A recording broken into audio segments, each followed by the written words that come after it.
Habiliten los micrófonos y si quieren habiliten la cámara, no hay problema.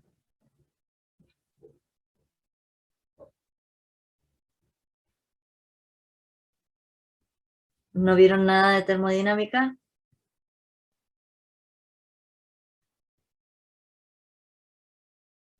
¿Lo vieron el martes, chicos? Nada, nada. Bien, gracias, Iván. Bien, ¿qué dice cada una de esas leyes, chicos? Una ley es de la conservación de la energía, la primera. La primera, la energía no se crea ni se destruye, solo se transforma. ¿Y ahí qué es lo que vimos?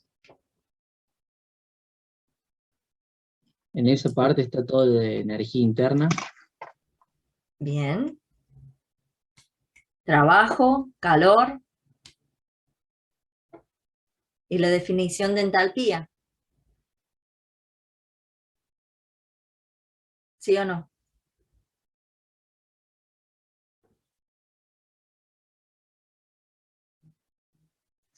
¿Qué es la entalpía, chicos?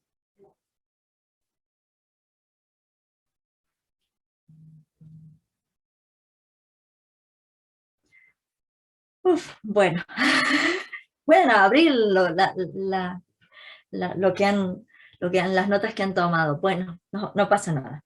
Les voy a mostrar a ver si puedo abrir un PowerPoint que supuse que poco a poco iban a haber visto, porque todavía estamos en la primera semana, hasta que entremos en... Denme un segundito.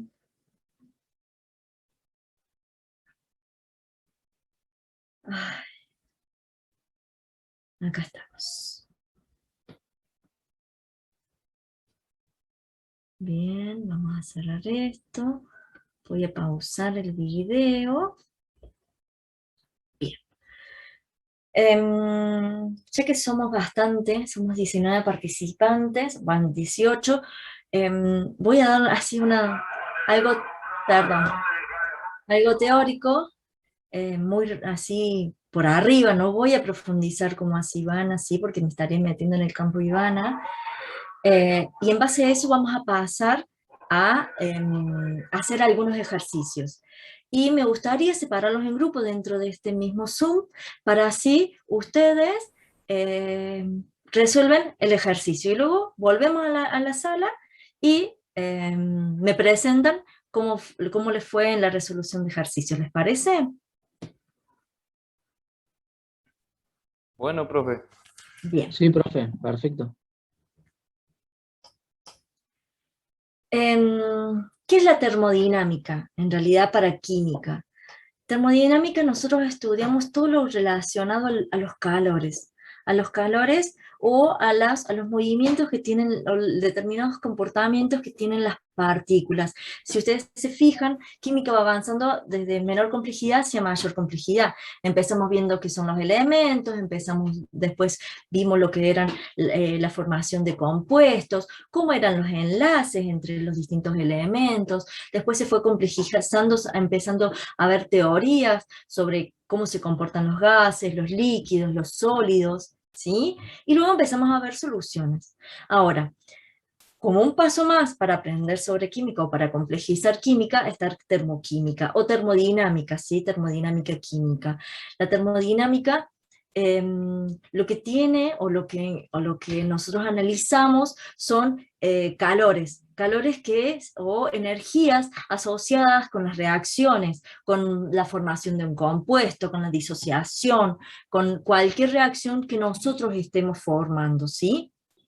Entonces, explica por qué las reacciones tienen lugar o nos permiten predecir la cantidad de calor que liberan o el trabajo que pueden realizar, ¿sí? Entonces, nosotros al respirar tenemos una reacción química, ¿sí? En el cual nosotros transformamos nuestro oxígeno, ¿sí? Y luego lo liberamos en forma de dióxido de carbono y agua. ¿Estamos?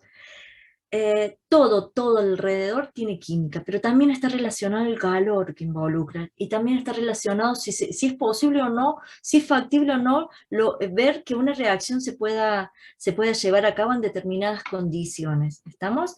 Entonces, si nosotros mezclamos dos reactivos cualquiera y los ponemos dentro de un recipiente, los cerramos, les ponemos temperatura o presión, de acuerdo a cómo ustedes quieran armar esa reacción, en realidad puede que esa reacción se produzca o puede que esa reacción no se produzca nada, ¿sí? Entonces, en termodinámica, lo que nosotros vamos a analizar o vamos a ver también es si es factible que una reacción se lleve a cabo, o si no es factible en esas condiciones que se lleve a cabo. ¿Estamos?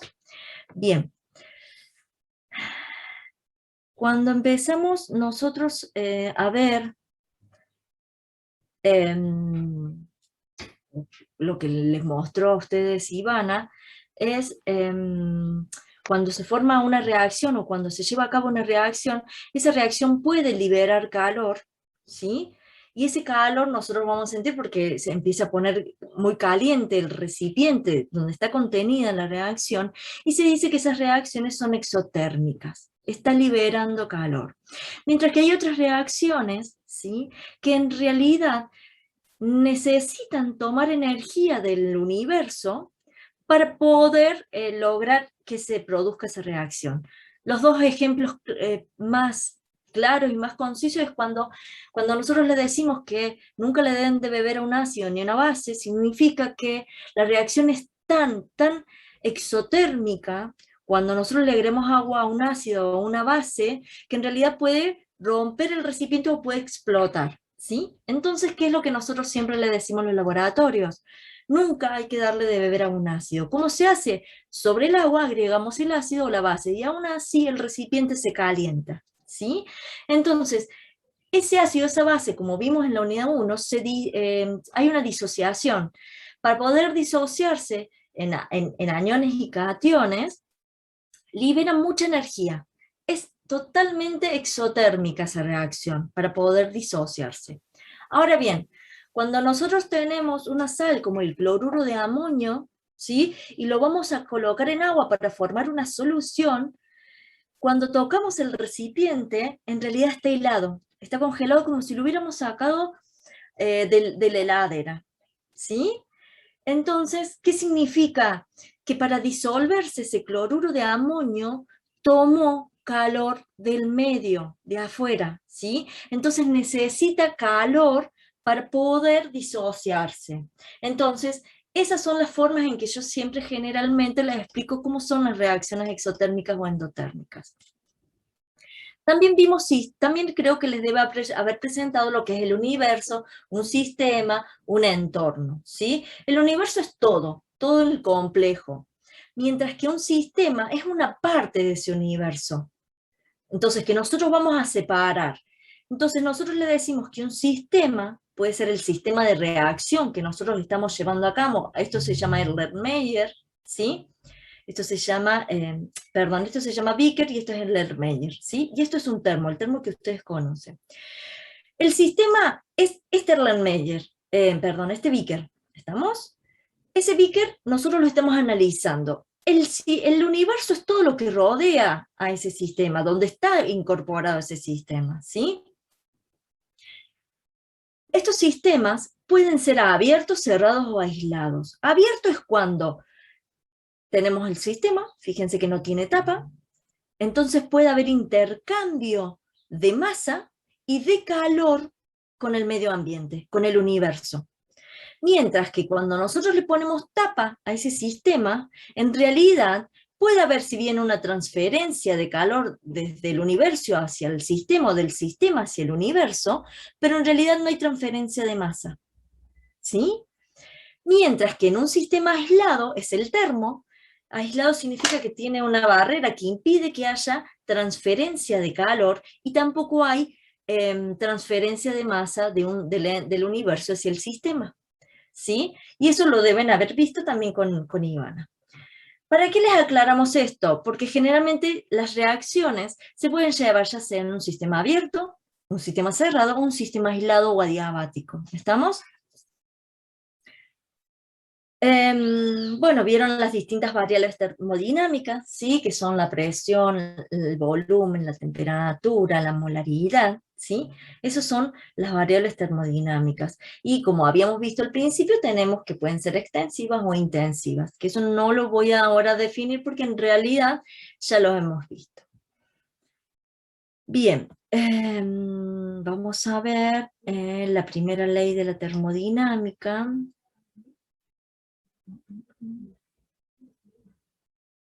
Bueno, acá les hablo del calor, si se recibe o no.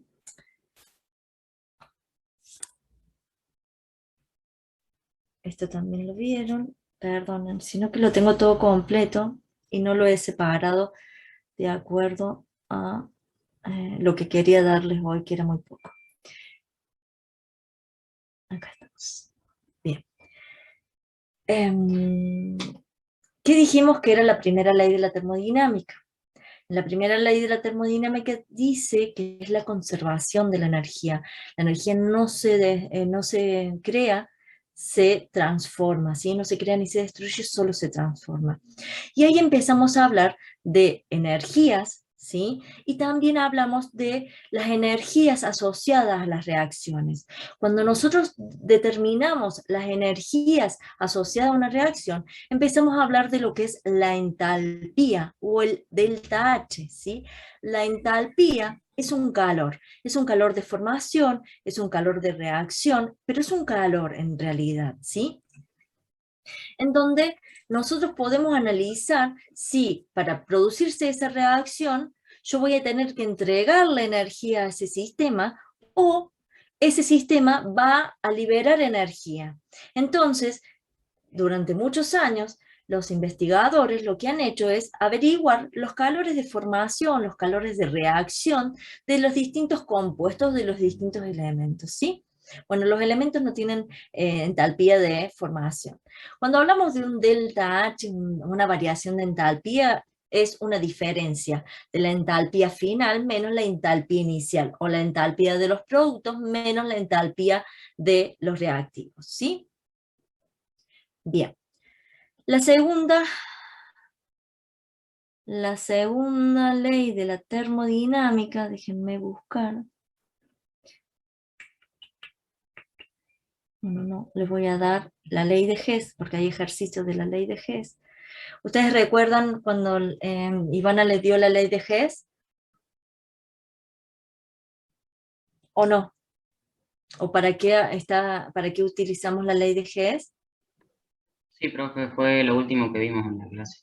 Bien, la ley de Hess es todas las entalpías, o sea, cuando nosotros necesitamos averiguar la entalpía de formación de un producto y no tenemos datos sobre esa entalpía de formación, lo que podemos hacer es, mediante otras reacciones, lograr obtener ese producto a partir de los elementos de los cuales está formado ese compuesto, ¿sí? Entonces, por diferentes reacciones que sí conocemos las entalpías de esas reacciones, nosotros podemos hacer sumas, restas, dar vueltas a las reacciones, multiplicarlas por determinados coeficientes para poder anularlos si están como productos. Debe haber alguno que tiene que estar como reactivo para poder anularlo y en la misma cantidad o en la misma proporción, para poder lograr obtener, por ejemplo, acá el dióxido de nitrógeno, ¿sí? A partir de sus elementos. Entonces, como nosotros conocemos las entalpías de formación de estas reacciones, si son multiplicadas por algún coeficiente de esta reacción para poder anular los reactivos o los productos, las entalpías también están siendo modificadas por esos valores, ya sean 2, 3, 4, 5, ¿sí? Y la suma de esas entalpías nos va a dar la entalpía de formación de este compuesto, ¿sí? Es por eso que apareció la ley de Hess. Bueno, si vieron hasta ahí, entonces vamos a pasar ahora a la parte de resolución de ejercicios. A la parte de resolución de ejercicios. Ay, no les abrí la carpeta, lo siento. Denme un segundito. ¿Tienen ustedes ahí habilitada la unidad 6 en el aula virtual, chicos? Yo Sí, no profe, está recuerdo. habilitada. ¿Sí? ¿Tienen ya la unidad 6, las consignas de la unidad 6? Ahí me fijo, profe. Por favor, a ver si alguno de ustedes me lee las consignas, así podemos hacerlo más amena la clase. Unidad 6 completa. Déjenme un ratito, que con esto de las clases me olvidé de abrir el PDF. Profe, en las partes de ejercicios resueltos, No, eso estaría, déjenme un ratito, ahí estamos. yo me estoy fijando y en la parte de ejercicios aparece un error, como que no se pudo subir el archivo. Bueno, entonces déjenme ver si ya se lo subo de nuevo. Comparto pantalla, ahora les muestro los ejercicios resueltos, y si tienen a mano las consignas de los ejercicios, genial. Así yo no los tengo que estar buscando.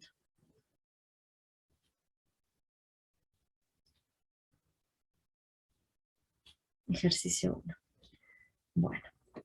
¿Tienen a mano, chicos, la guía de ejercicios?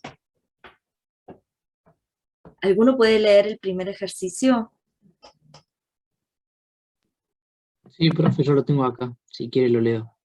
Por favor. Dice, ¿cuáles de los siguientes procesos son espontáneos y cuáles no son espontáneos? A. Distribución de la fragancia de un perfume dentro de una habitación. B. Separar Un moléculas segundito, de un segundito, nitrógeno. un segundito. Ahí Sí, estamos. ¿Cómo se distribuye el aroma era de un perfume en una habitación, chicos? la ¿Ustedes fragancia, sí. cómo creen que puede ser? ¿Espontáneo o no espontáneo? Cuando ustedes, por ejemplo, se colocan perfume, se colocan un desodorante en aerosol, o cuando por casualidad tiramos Raid en un ambiente. Para mí es espontáneo, profe, pues se expande muy rápidamente. Exactamente. En realidad no necesita una ayuda externa para que haya una difusión de un gas o de ese aerosol dentro del aire. ¿Estamos? Entonces no hay una ayuda externa. Ustedes no tuvieron que poner un ventilador o hacer movimientos dentro de ese ambiente para poder lograr que ese perfume o ese aerosol se difunda en esa habitación. ¿Me explico? En el concepto de lo Sí, que es profe. espontáneo y no espontáneo. Bien, ahora el punto B. El B dice, separar moléculas de nitrógeno de las de oxígeno de una muestra de aire. Bien, ustedes podrían o se separa solo, si tienen una muestra de aire, ¿se separa solo el nitrógeno del oxígeno? No. No, No. profe. No, Entonces requiere un necesita proceso. una ayuda externa, necesita una intervención externa, ¿sí? ¿Me explico? Es así que existen máquinas que obtienen el nitrógeno líquido a partir del aire. Entonces lo que hacen esas máquinas, toman del aire que nosotros respiramos, la mezcla, y luego lo que hacen es separar el nitrógeno del oxígeno, y así obtenemos el nitrógeno líquido. O sea, la diferencia de espontáneo y no espontáneo es que el no espontáneo requiere un proceso externo, digamos, una intervención. Una influencia, una intervención externa, exactamente. Bien, el punto C.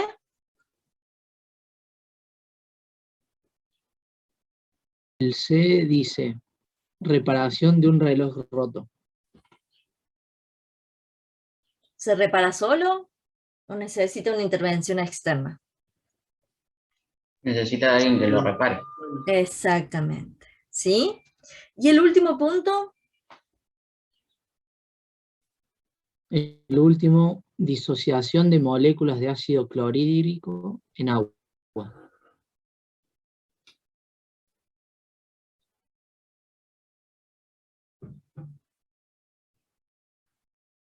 ¿Qué creen? Yo tengo un recipiente, tiene agua y le agrego ácido clorhídrico. Bien. Y se disuelve solo, profe. No requiere ningún... Claro, se disocian, ninguna ¿sí? reacción. Hay una disociación y eso es espontánea. ¿Estamos? ¿Sí? Bien, el ejercicio 2. ¿Qué dice, chicos, el ejercicio 2? Si tienen alguna duda, por favor me detienen, ¿sí?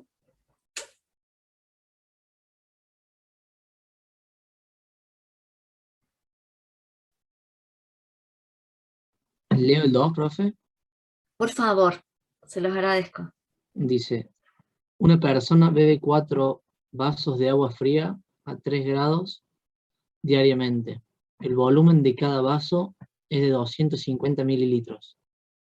¿A cuánto calor tiene que suministrar, cuánto calor tiene que suministrar el cuerpo para elevar la temperatura del agua a 37 grados, que es la temperatura corporal? Bien, muy bien.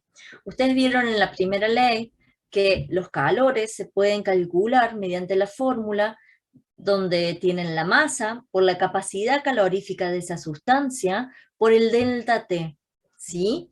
Si esa sustancia no cambia de fase, este es el calor, así es como se calcula el calor que libera o que necesita una sustancia para cambiar de temperatura, o al cambiar temperatura, ¿sí? Ustedes tienen 4 vasos de agua, cada vaso de agua tiene 250 mililitros, la densidad del agua es de 1 gramo por mililitro, ¿estamos? Entonces, si ustedes tienen 250 mililitros, equivale a 250 gramos, y multiplicado por 4, nosotros tenemos 1000 gramos de agua. Entonces la masa ya la tenemos. Bien, ¿qué nos falta? El delta T lo tenemos, que va de 3 grados, ¿sí?, hasta 37 grados, que es la temperatura del cuerpo. La capacidad calorífica del agua líquida se saca de tabla. Al final de todas las guías, en las guías en las guías que les hemos subido al aula virtual, hay una parte que es tablas, y ahí se encuentran las tablas de las capacidades caloríficas de cada elemento, ¿sí?, de los elementos más importantes o de los que más se utilizan, ¿sí? La capacidad calorífica es una medida de cómo se comporta esa sustancia para poder liberar o mover el calor dentro de sí misma, dentro de esa masa, ¿sí? Hay elementos, hay compuestos que tienen una alta capacidad calorífica y hay compuestos que tienen una muy baja capacidad calorífica, ¿sí? O que generalmente se los utiliza como aislantes, porque en realidad es tan mala la capacidad calorífica que en realidad no nos estaría sirviendo como buen conductor, sino que es un mal conductor. Muy bien. Entonces, tenemos, déjenme ver acá, para anotar, ahí estamos. Tenemos la ecuación, ¿sí?, que se utiliza cuando no hay cambio de fase, tenemos la masa, ¿sí?, y tenemos la capacidad calorífica del agua líquida. Ahora bien, vamos a subir. Vamos a multiplicar todo, vamos a colocar todo. Profe, Y nosotros, una pregunta. sí. Entonces, ¿el calor específico del agua es ese por tabla, digamos? Sí, sí, pueden también estar en calorías, ¿sí? Pero después hay factores de conversión entre calorías y joules. ¿Estamos? Entonces, pueden estar ya sea en joule o en calorías. Entonces, yo tomé de tabla la capacidad calorífica y directamente la coloqué dentro de lo que es la fórmula, y directamente me dio un valor. Fíjense que la pregunta, ¿me podés repetir de nuevo la pregunta? Que dice, ¿cuánto es el calor que tiene que entregar el cuerpo? Sí, dice, ¿cuánto calor tiene que suministrar el cuerpo para Exacto. elevar la temperatura del agua a 37 grados? Bien, si ustedes se fijan, yo les puse acá 2 valores, uno con signo positivo y otro con signo negativo. El agua, nosotros calculamos cuánto calor necesita el agua para pasar de 3 grados a 37, ¿sí? Ese es el calor que necesita tomar el agua. Pero como el cuerpo es el que entrega el calor, va a tener que entregar este mismo valor, pero en signo negativo. Eso es por convención, ¿sí? Recuerden que cuando un sistema libera calor o entrega calor, tiene un signo negativo. Cuando el sistema toma calor, tiene un signo positivo, ¿sí? Entonces acá les puse con signo positivo, porque en realidad es el calor que iba a necesitar para aumentar la temperatura del agua, pero en realidad lo que me está pidiendo es cuánto calor es lo que tiene que suministrar el cuerpo, ¿sí? Eso también se los debe haber dicho Ivana. Profe, ¿es kilojoule o joule?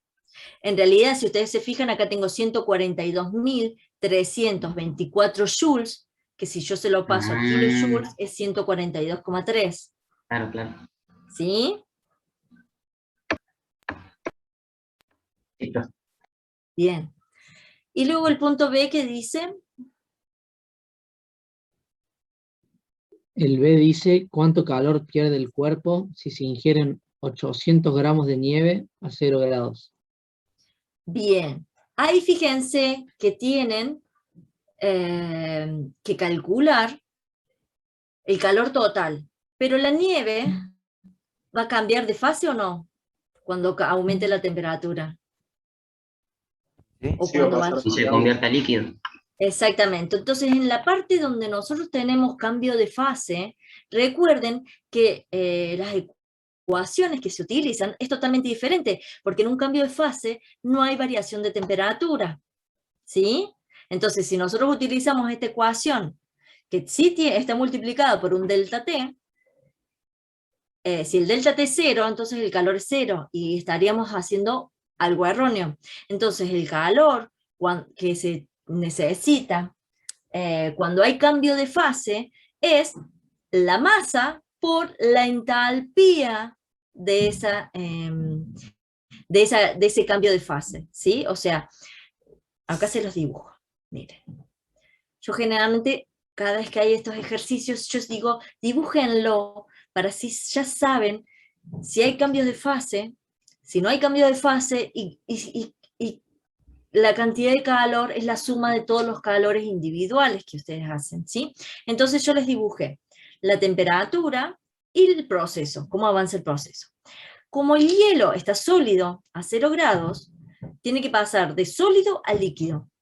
Como ahí no hay variación de temperatura, pero sí hay un calor que el cuerpo suministra, ¿sí? Para que haya ese cambio de fase, hay que trabajar con la entalpía de fusión del agua, ¿sí? Que es ese calor que necesita el agua para pasar de sólido a líquido. Muy bien, ahí tenemos un calor 1. Luego tenemos desde 0 grados hasta 37, ¿sí? Un delta T, que ese delta T se calcula con esta ecuación. La masa por la capacidad calorífica perdón, la capacidad calorífica, dije sí, por la capacidad calorífica del líquido por la variación de temperaturas. Hay chat y chicos, y yo la verdad, siempre usamos Joule como unidad de Joule.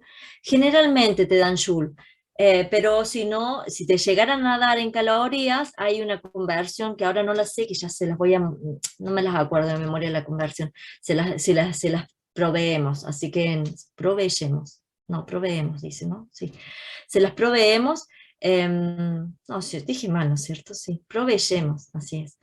En el examen o en los ejercicios, ¿sí? Generalmente. Claro, eso es en calorías, pero cuando haces la conversión a Joule, ahí te da diferente. Exactamente. Sí, sí. Pero bueno, podés después cambiarla, podés trabajar en calorías y después cambiarlas a Joule, ¿sí? No hay problema.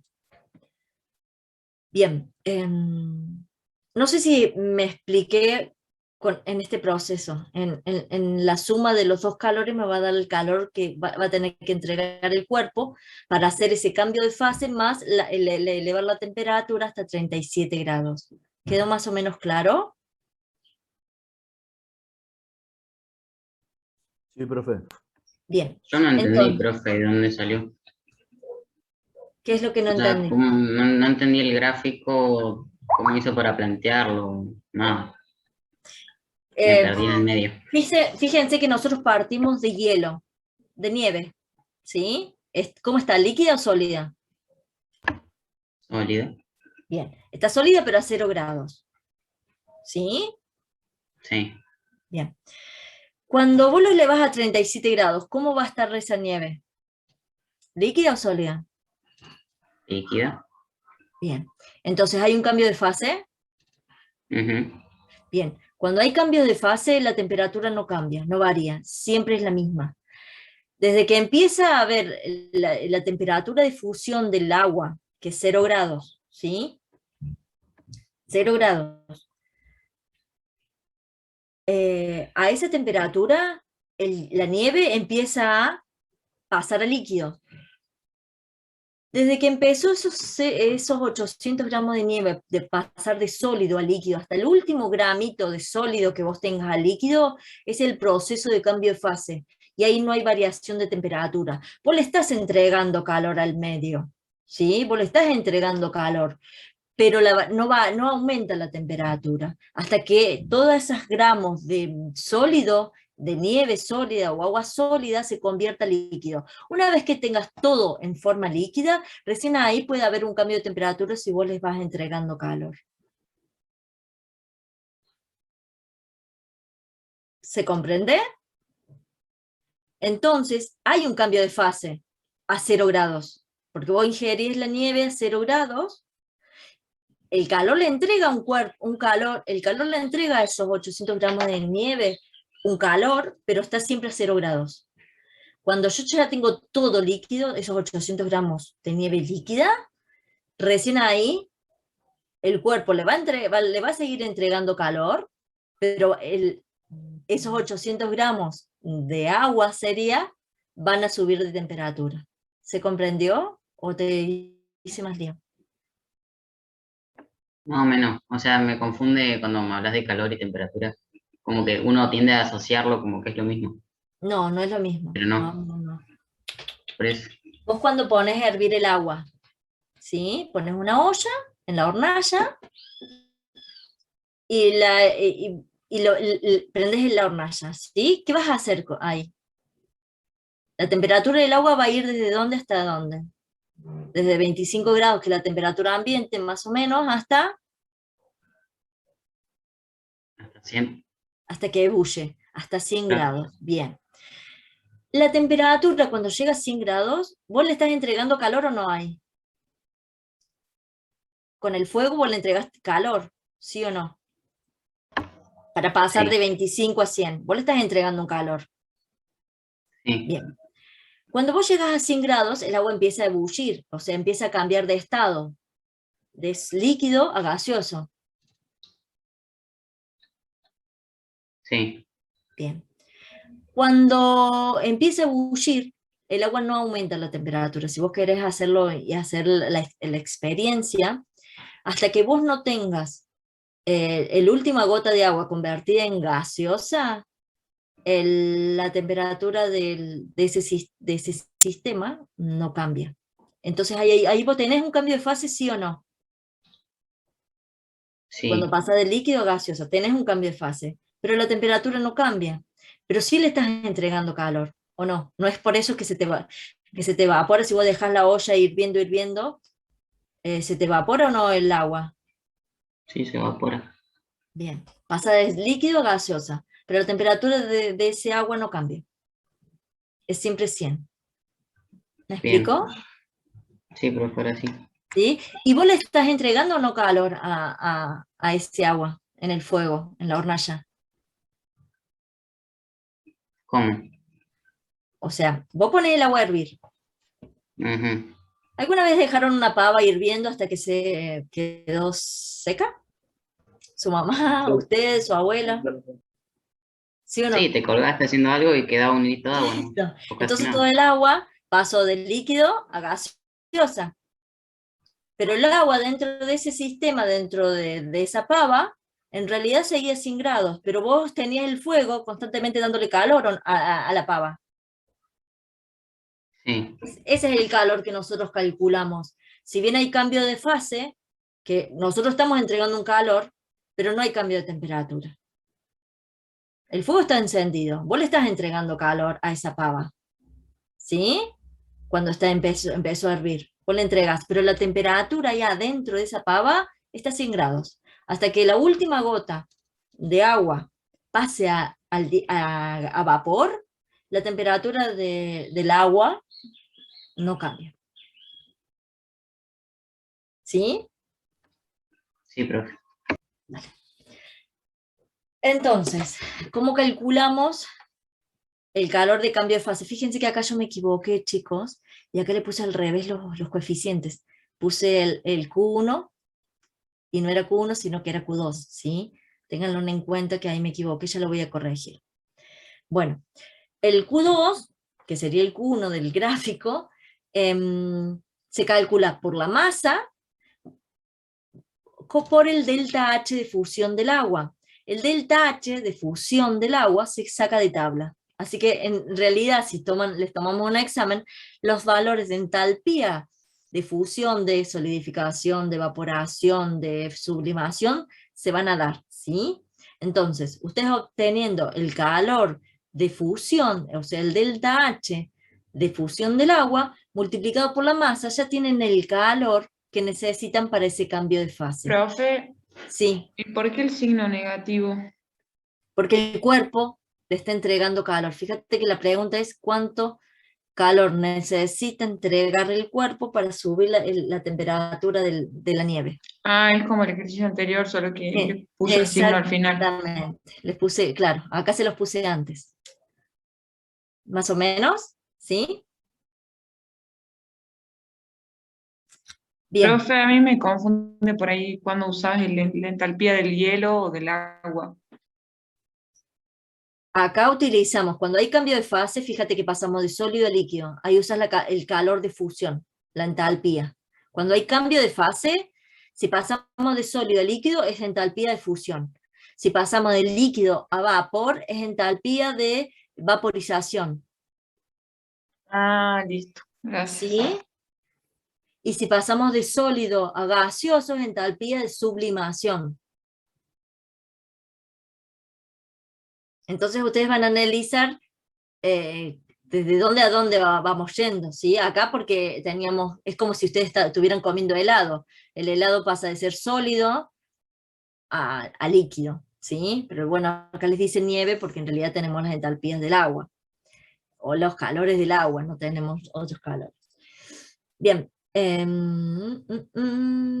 Bueno, y para calcular el calor que va desde 0 grados hasta 37, es el mismo que el anterior, ¿sí? Es la masa por el calor específico del agua, por la variación de temperatura del agua, ¿sí? Y ahí ya tenemos el Q1 más el Q2, y nos da el calor total que va a entregar el cuerpo para poder elevar la temperatura desde la nieve, que está a 0 a 37 grados, ¿sí?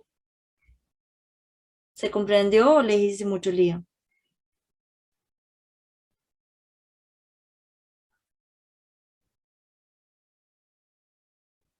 Acá hay otro ejercicio, si quieren lo vemos de nuevo. Ejercicio 3, acá. El ejercicio 4, ¿quieren? Y ustedes me dicen si tienen cambio de fase o no. ¿Quién podría leer la consigna? El ejercicio 4.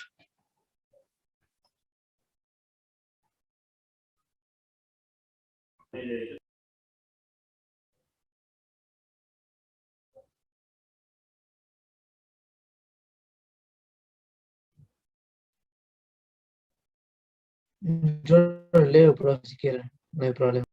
Dale. El 4 dice, ¿qué cantidad de energía calorífica se necesita para calentar 200 gramos de aluminio desde 20 grados hasta 30 grados? Bien. El aluminio, ¿qué es? ¿Líquido, sólido, gaseoso? Sólido. Sólido. Es un sólido. Y si voy de 20 grados a 30 grados, ¿hay cambio de fase? No. No, muy bien. Entonces ahí ya tenemos que, ya sabemos algo, ¿sí? Va de 20 grados a 30 grados, entonces, ¿cuál es la fórmula que vamos a utilizar solamente para elevar la temperatura?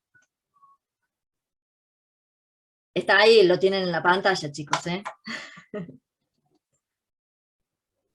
Masa por el calor específico por el delta T. Bien, ¿el delta T la tienen? ¿Lo tienen? Sí. Sí, Bien. ¿La masa la tienen? Sí. sí. ¿Y de tabla pueden sacar el calor específico? ¿O la capacidad calorífica del aluminio? Sí. Entonces, ¿qué les queda? Solamente reemplazar y ver cuánto es la energía que se les va a necesitar para poder elevar la temperatura de 20 grados a 30 grados en esos 200 gramos de aluminio. ¿Más o menos? ¿Cómo es el razonamiento? Sí, profe. Sí, profe. ¿Sí? Bien, ahora veamos el ejercicio 5. ¿Quién lee la consigna?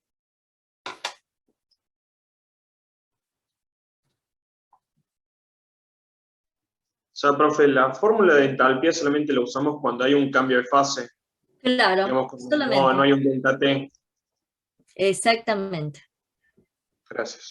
Cuando pasamos de sólido a líquido, cuando pasamos de líquido a gaseoso, cuando pasamos de sólido a gaseoso, por ejemplo. Fíjense, Profe, sí, esos valores de entalpía entonces son constantes, o sea, son es valores que uno de están en tabla. fusión, sí, pero es uno del agua, otro de, así dependiendo del elemento. Exactamente, exactamente. Porque eso es lo que yo me refería en el ejercicio anterior, que usted me dijo que pasamos de sólido a líquido, usamos el de fusión del agua, digamos. Exactamente. Ok, gracias. Bien, el ejercicio 5, no sé si alguno lo quiere leer.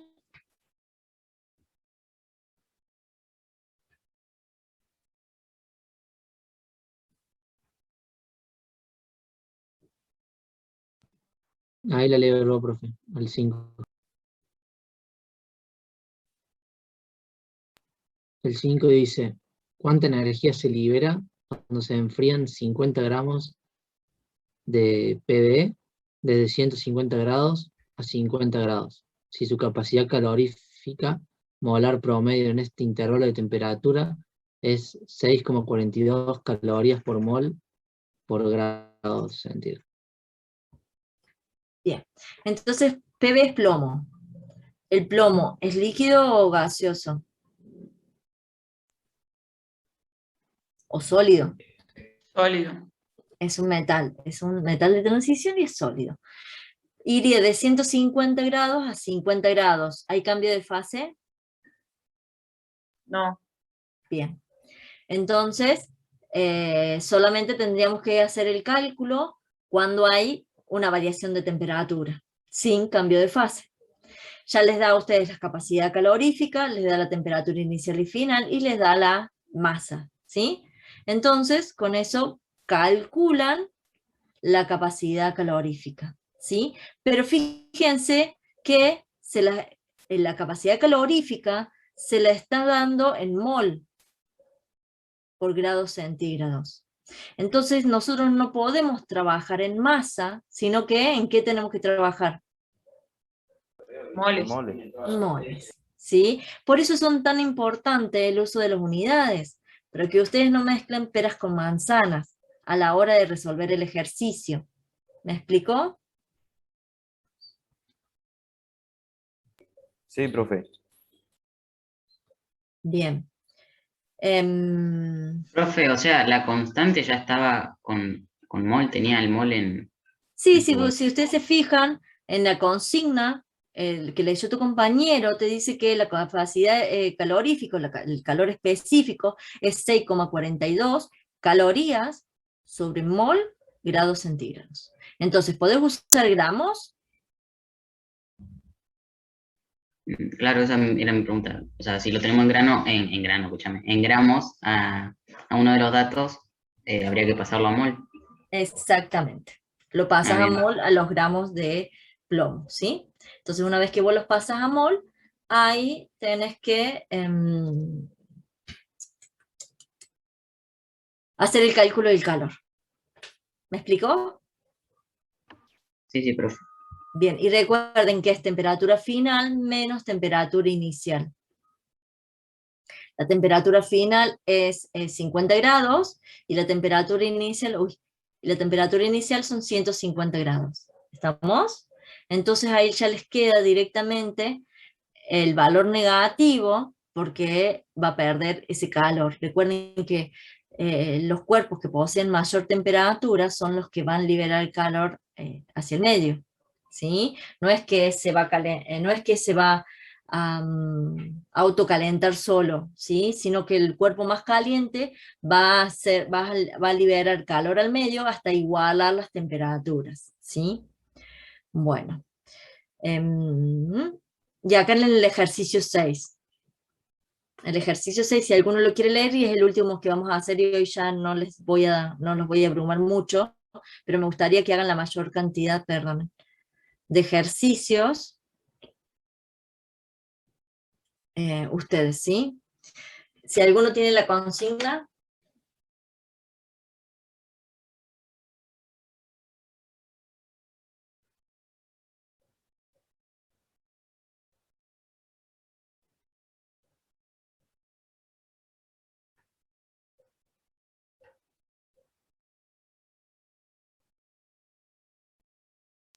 ¿La leo, profe? Sí, por favor.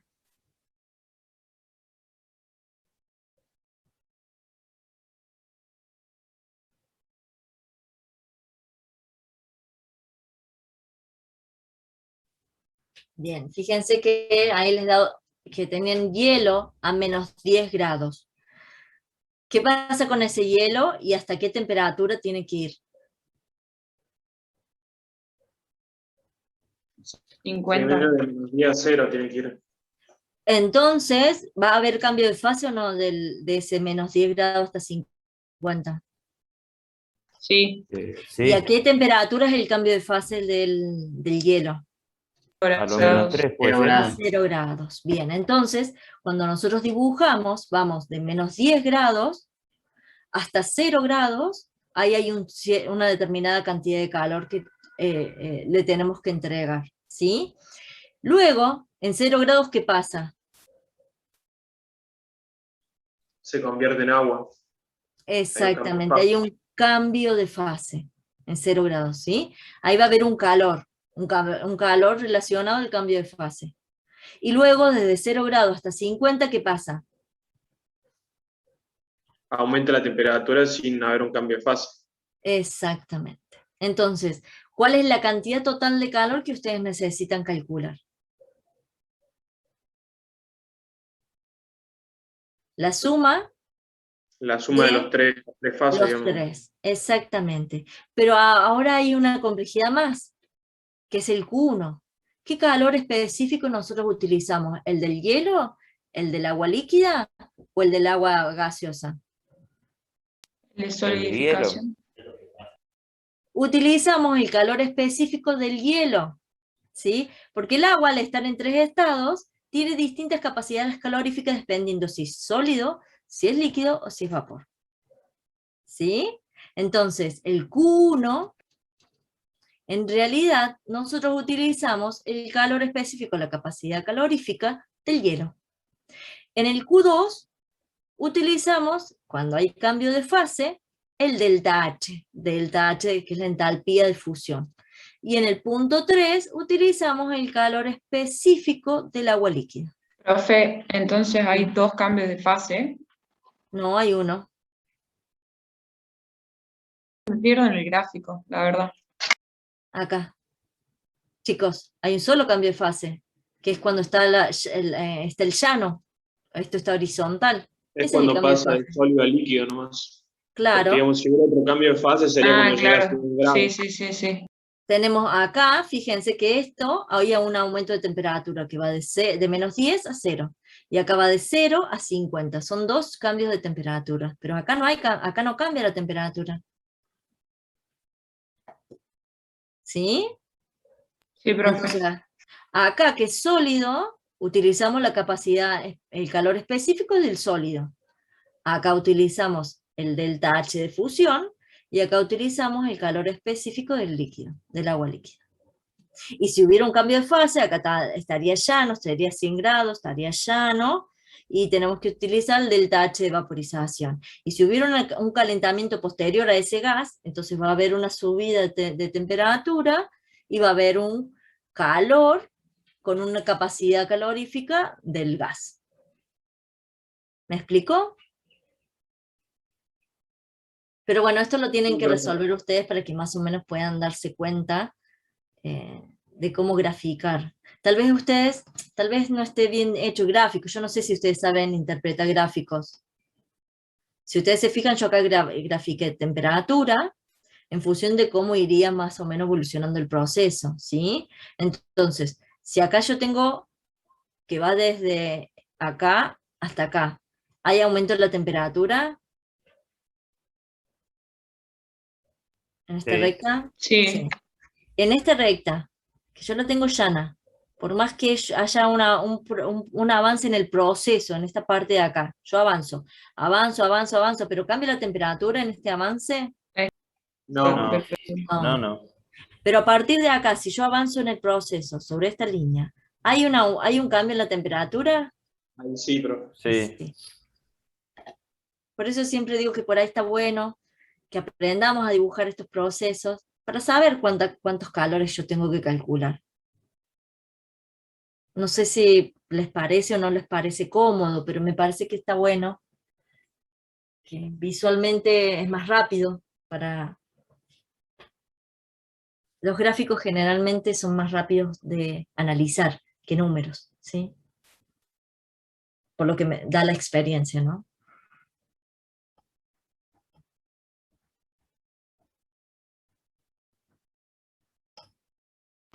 Aparte de realizar el gráfico, es como que te da una mejor visión de lo que tenés que hacer y cómo hay que hacerlo. Claro, Tenés ahí representado. bien. Bueno, yo no sé si fui clara, si tienen alguna duda, algo para preguntar. Los Profe, abrumé. Sí, no, a mí me quedó nomás una sola cosa, y es que, o sea, es el tema de la fórmula, qué fórmula usar, porque hay dos fórmulas, ¿o no? Una cuando es calor específico y la otra cuando tenés el entalpía, delta H. claro. Y el delta H lo tengo que usar cuando no hay, cuando hay cambio de fase, perdón. Cuando hay cambio de fase, sí. Y calor específico es por tabla. ¿El delta H también sería por tabla? Sí, Sí, ¿no? también se saca de tabla. ¿Y Y esas el tablas calor dónde son? específico es cuando hay una variación de temperatura, solamente calentas o enfrías, o como quieras. Las tablas tendríamos que haberlas subido nosotros en el aula, tendrían que estar. Déjame ver si están, si no se las subo. Es un archivo. Están subidas, profe. ¿Cómo? Últimas, están subidas. Hay una que ¿Sí? Está dice bien. anexo tablas, algo así. Ahí está. Me parecía que estaban, pero bueno, no, Bien, no bien. quería meter la pata, ya veo que no estaban, que la habíamos eliminado, y nada. Bueno, No, bueno, era eso nomás. No, a mí no genial. me quedó claro. Bien. ¿Tienen alguna duda, algo? ¿Alguna pregunta? No, profe, queda hacer ejercicio nomás, por cuenta nuestra. Exactamente. Y estudiar un poquito de teoría.